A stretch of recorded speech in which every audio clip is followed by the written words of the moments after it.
Welcome back to ABC General Hospital, SpoiIers channel. Today, we will learn about the explosive developments unfolding this Friday, January 23, as Port Charles faces unprecedented turmoil, with multiple storylines reaching critical turning points that will leave viewers absolutely stunned. Alexis makes her move for Scout's future. The Davis family matriarch finds herself in an incredibly difficult position as she contemplates the welfare of her beloved granddaughter, Scout Quartermain, following the devastating medical crisis that has left Drew Kane completely incapacitated. Alexis has spent sleepless nights wrestling with the heartbreaking reality that Scout's father can no longer provide the stable home environment a young girl desperately needs during these formative years.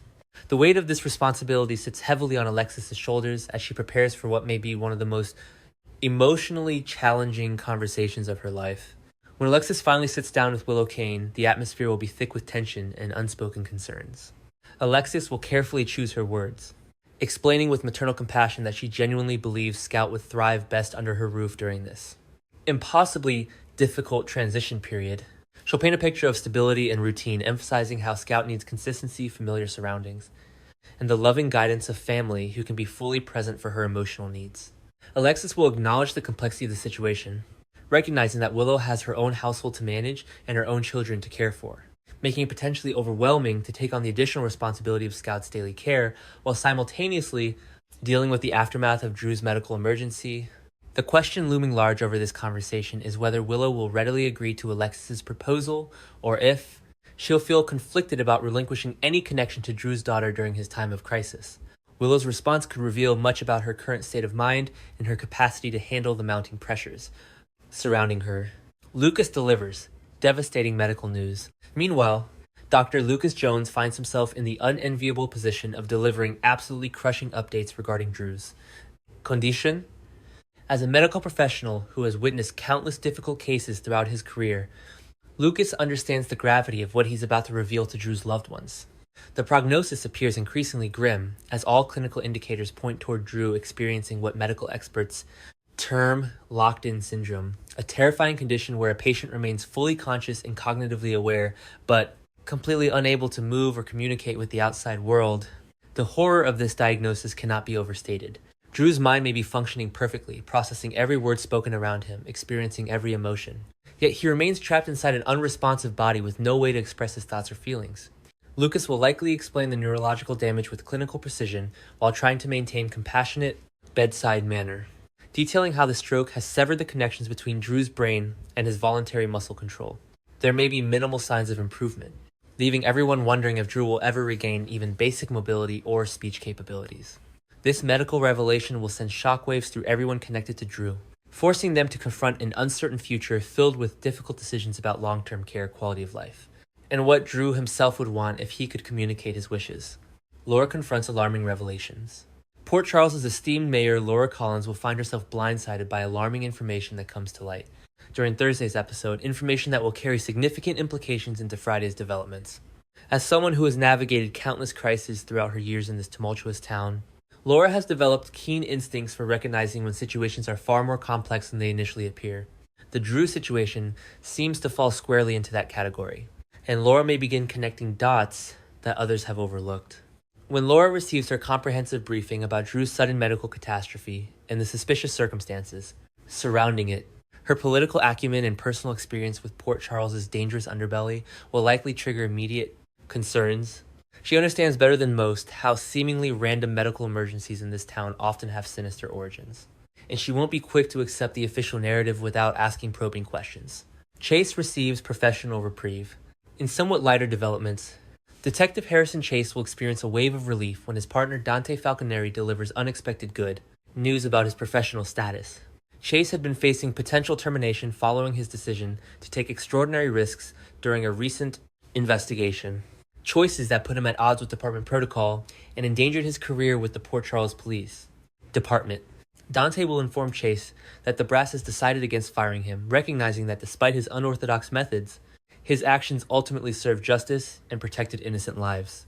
However, this reprieve comes with stern warnings and clear expectations. Dante, speaking both as Chase's partner and his friend, will emphasize the absolute necessity of following proper procedures going forward. The department cannot afford another incident of Chase going rogue, regardless of how noble his intentions might be. Chase must understand that there are boundaries he cannot cross if he wants to maintain his badge and continue serving the community he's sworn to protect. Nina and Kai's cryptic exchange. Across town, Nina Reeves will engage in an intriguing conversation with the enigmatic Kai Taylor, touching on themes of compromise and the moral gray areas that successful people often must navigate. Nina, speaking from her own extensive experience with difficult choices and controversial decisions, will acknowledge to Kai that even those with the strongest principles sometimes find themselves making compromises they never imagined possible. She'll philosophize about how the real world rarely offers perfect solutions, forcing individuals to choose between imperfect options while trying to maintain their core values.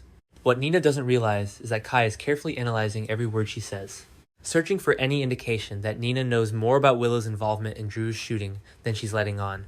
Kai has become increasingly suspicious about the official story surrounding Drew's stroke, and their investigative instincts are screaming that something doesn't add up about this convenient medical emergency, occurring so soon after Drew was shot.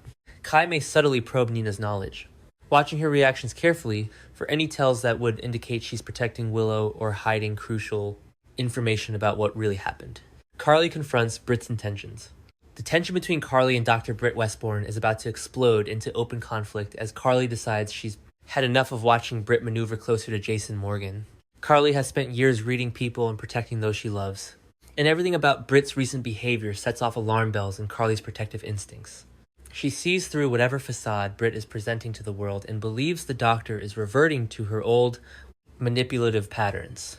When Carly corners Britt for a confrontation, she won't mince words or hide behind polite social conventions.